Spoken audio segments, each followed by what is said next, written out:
Hello friends, welcome back to my channel. आज हम लोग सेट नंबर 8 करेंगे, प्रैक्टिस सेट नंबर 8। और आज से रेगुलर सेट का वीडियो आएगा इसी चैनल पे, तो नए हैं सब्सक्राइब जरूर कर लीजिएगा। और बाकी सेट नहीं देखें जाके देख सकते हैं।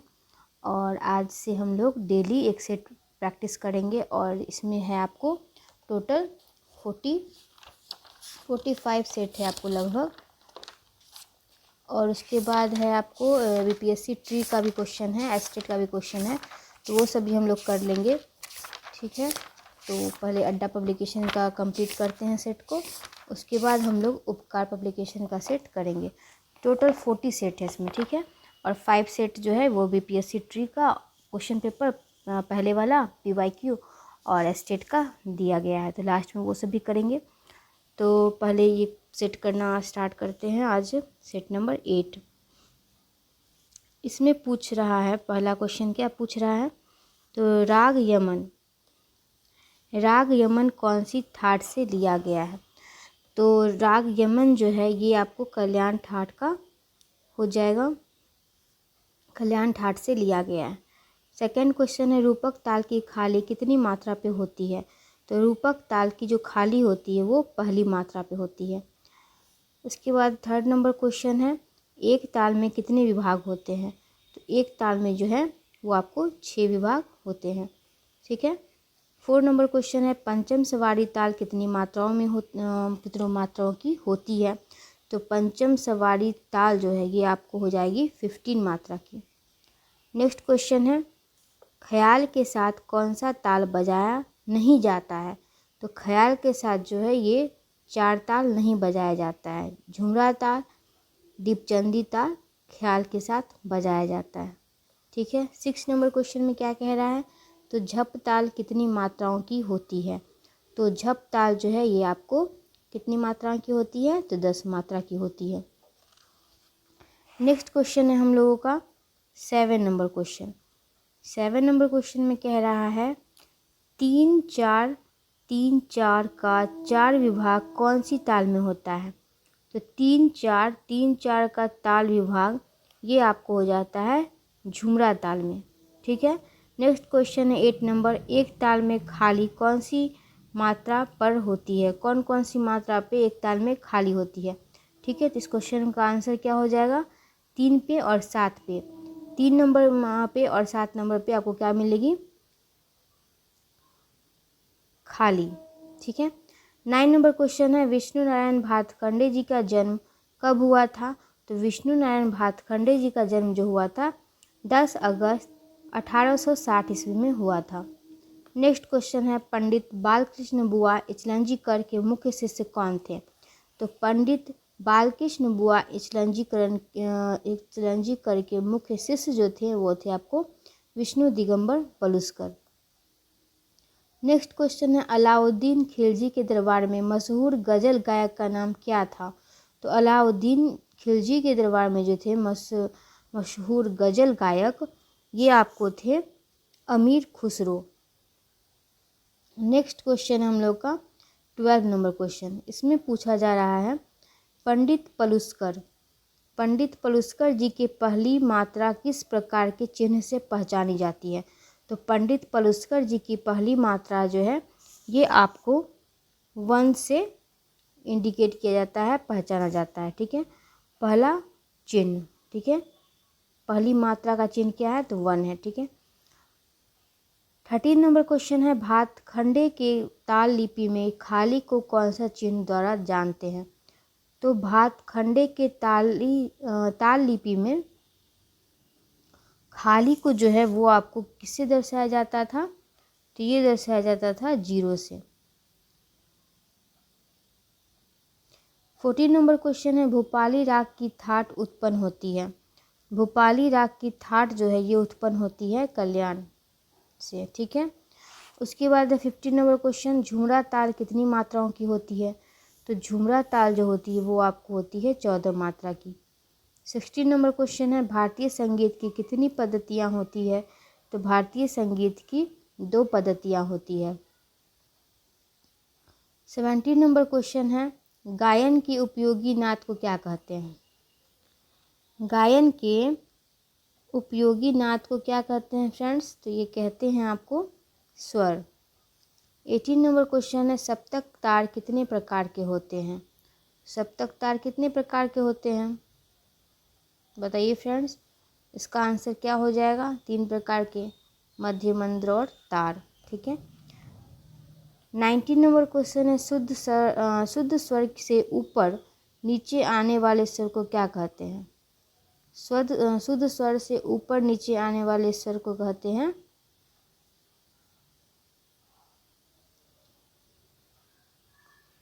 तीव्र स्वर, विकृत स्वर कहते हैं। सॉरी, इसका हो जाएगा विकृत स्वर। इसमें ऊपर नीचे दोनों बोल रहा है तो हो जाएगा विकृत स्वर।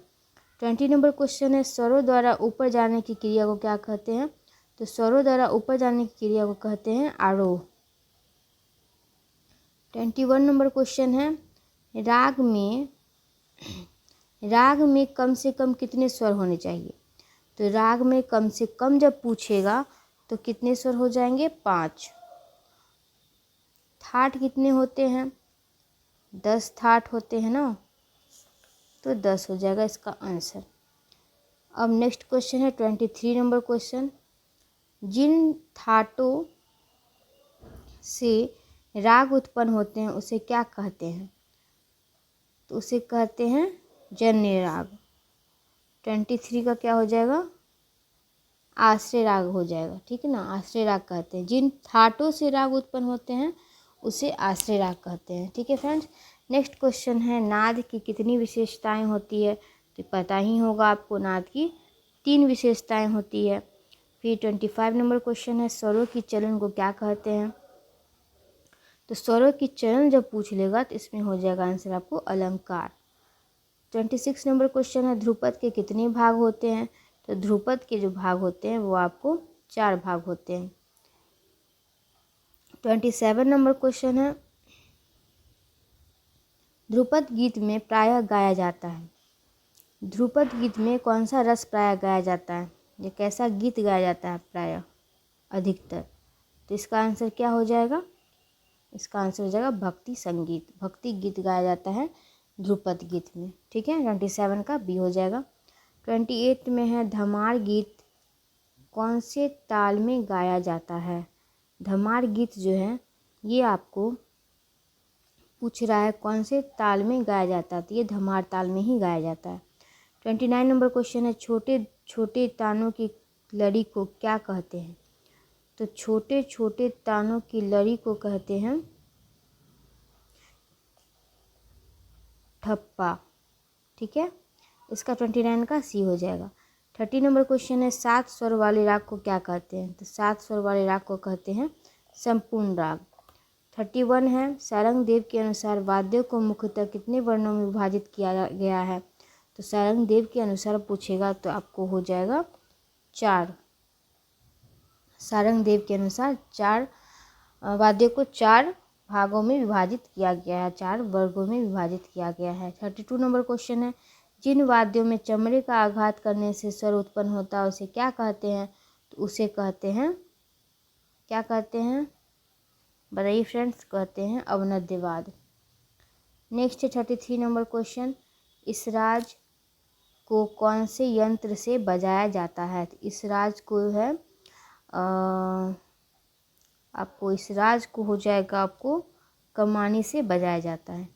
34 नंबर क्वेश्चन है, किसी एक स्वर से दूसरे स्वर तक जाने को गायन में मिंड कहते तो वाद्यों में क्या कहेंगे? तो किसी एक स्वर से दूसरे स्वर में जाते हैं तो उसको गायन में क्या कहते हैं? मिंड।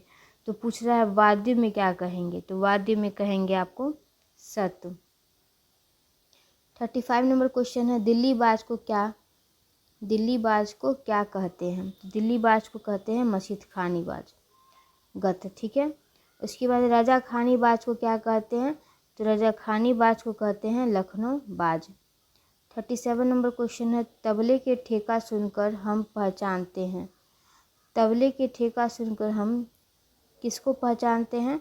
तो हम पहचानते हैं ताल को।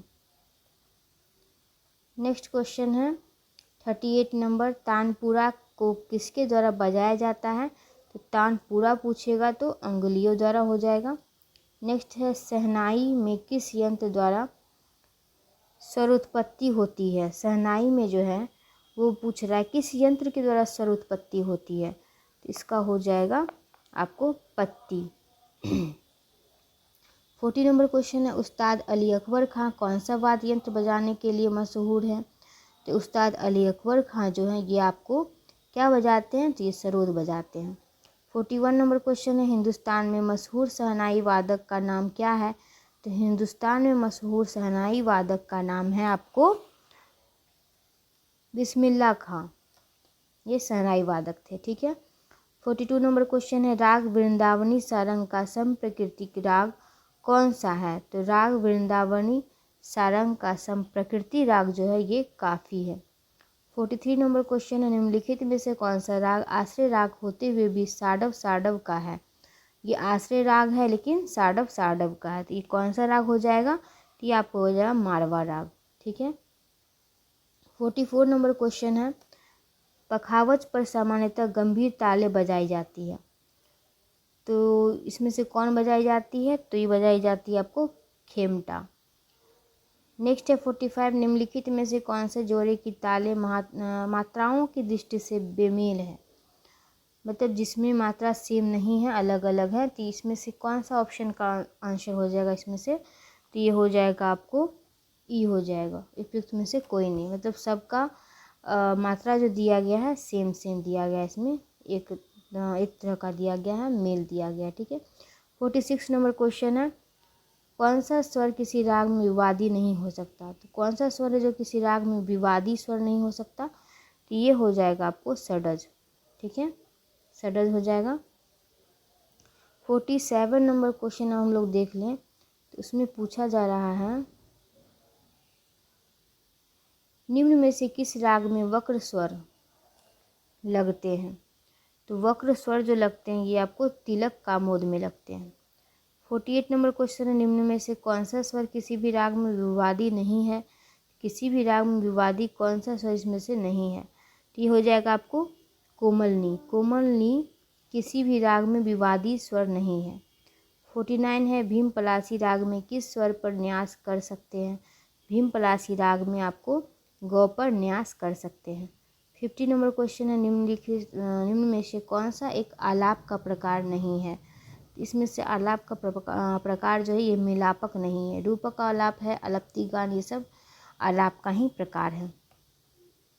51 है, भारतीय संगीत में किस स्वर को अर्धदर्शक स्वर कहा जाता है?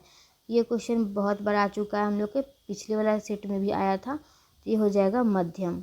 ठीक है, 51 का ये हो जाएगा। 52 है, राग केदार में रंजकता बढ़ाने के लिए किसी वादी स्वर का अल्प प्रयोग किया जाता है? तो राग केदार में जो है रंजकता बढ़ाने के लिए किस विवादी स्वर का अल्प प्रयोग किया जाता है, ये पूछा जा रहा है क्वेश्चन में। इसका आंसर क्या हो जाएगा? 52 का क्या हो जाएगा? तो आपको कोमल नी हो जाएगा। राग केदार ही है जिसमें कोमल नी का अल्प प्रयोग किया जाता है। ठीक है। 53 है, निम्न में से कौन सा स्वर युग्म किसी भी राग के वादी संवादी नहीं हो सकते? तो ये सब कौन सा युग्म इसमें दिया गया है जो किसी भी राग के विवादी संवादी नहीं हो सकते? तो ये हो जाएगा इसका आंसर आपको रे और गौ हो जाएगा। 54 है, पंडित वेंकटमुखी के अनुसार रागों की कुल कितनी जातियां हो सकती है? तो इनके अनुसार जो है पंडित वेंकटमुखी के अनुसार अगर पूछ लेते हो जाएगा 9 जातियां हो जाएगी रागों की। 55 है, उत्तर भारतीय पद्धति में कोमल रे के नाम से पुकारे जाने वाले स्वर को दक्षिण भारतीय पद्धति में किस नाम से पुकारते हैं? उत्तर भारतीय संगीत में कोमल रे के नाम से पुकारे जाने वाले स्वर को दक्षिण में जो है वो आपको कहते हैं शुद्ध रे।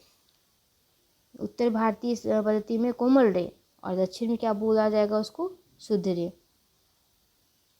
56 नंबर क्वेश्चन है, चतुश्चतुश्चतुस्देव षडज मध्यम पंचमा द्वय निषाद गंधारो तीस्त्री रेशव धैवतो। श्रुतियों पर स्वर स्थापित करने वाला यह दोहा किसने रचा? तो ये तो सबसे फेमस क्वेश्चन है, ये तो आप म्यूजिक पढ़ना स्टार्ट किए होंगे तभी से पढ़ रहे होंगे। तो इसका आंसर क्या हो जाएगा? सारंग देव हो जाएंगे। ठीक है। 56 का क्या हो जाएगा? 56 क्वेश्चन का आंसर क्या हो जाएगा? भरत हो जाएगा। नेक्स्ट क्वेश्चन 57, लक्षण गीत का क्या उद्देश्य है? लक्षण गीत का उद्देश्य है राग का परिचय कराना। 58 है, नाट्य शास्त्र निम्न में से किसकी रचना है? तो नाट्य शास्त्र कौन रचे थे? भरत रचे थे। ठीक है, 58 हो गया। 59 देख लेते हैं, शाहजहाँ का दरबारी संगीतज्ञ था। इसमें से कौन सा ऐसा इंसान है जो शाहजहाँ का दरबारी संगीतज्ञ था? तो ये आपको क्या हो जाएगा? छत्तर खां हो जाएगा।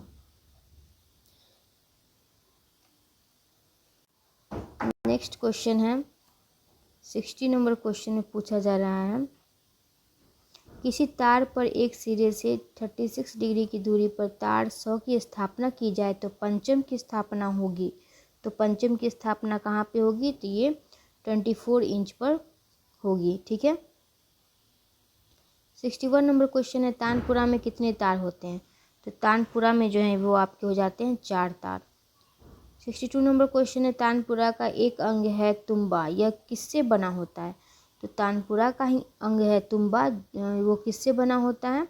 तो ये बना होता है, आपको बताइए, लौकी से। नेक्स्ट क्वेश्चन है 63 नंबर क्वेश्चन, हाथी दांत के छोटे छोटे टुकड़े तानपुरे के सभी तारों में घुरच और कील के मध्य पिरोए जाते हैं, उसे क्या कहते हैं? तो 63 का आंसर क्या हो जाएगा? उसे कहते हैं मनका। 64 नंबर क्वेश्चन है, पुरुषों के तानपुरे में पीतल का तार कहाँ पर होते हैं? तो पुरुषों के तानपुरे में जो है पीतल के तार जो होते हैं वो होते हैं प्रथम और अंतिम तार पीतल के होते हैं। ठीक है, 65 नंबर क्वेश्चन है, अधिक उतार चढ़ाव के लिए तार को किससे मिलाते हैं? तो अधिक उतार चढ़ाव के लिए तार को खूंटी से मिलाते हैं। महिला के बारे में पूछ रहा है, जो महिला के तानपुरे के बारे में, ठीक है ना।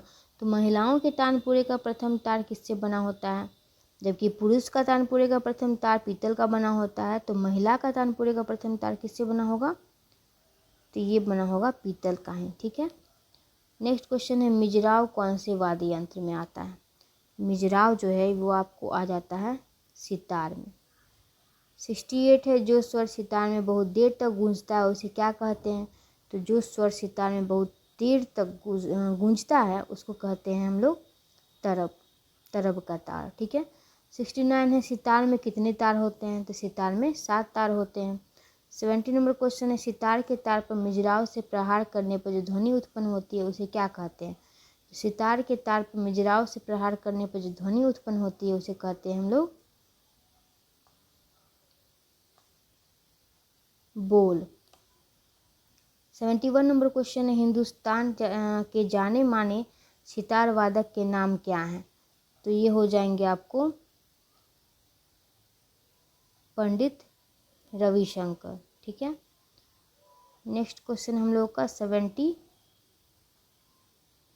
21 हो गया, पंडित रविशंकर हो गए।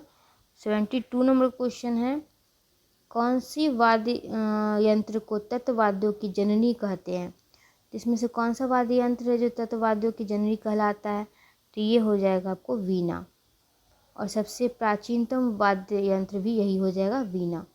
73 ये सितार को बजाए जाने वाले यंत्र को क्या कहते हैं? सितार को बजाए जाने वाले यंत्र को कहते हैं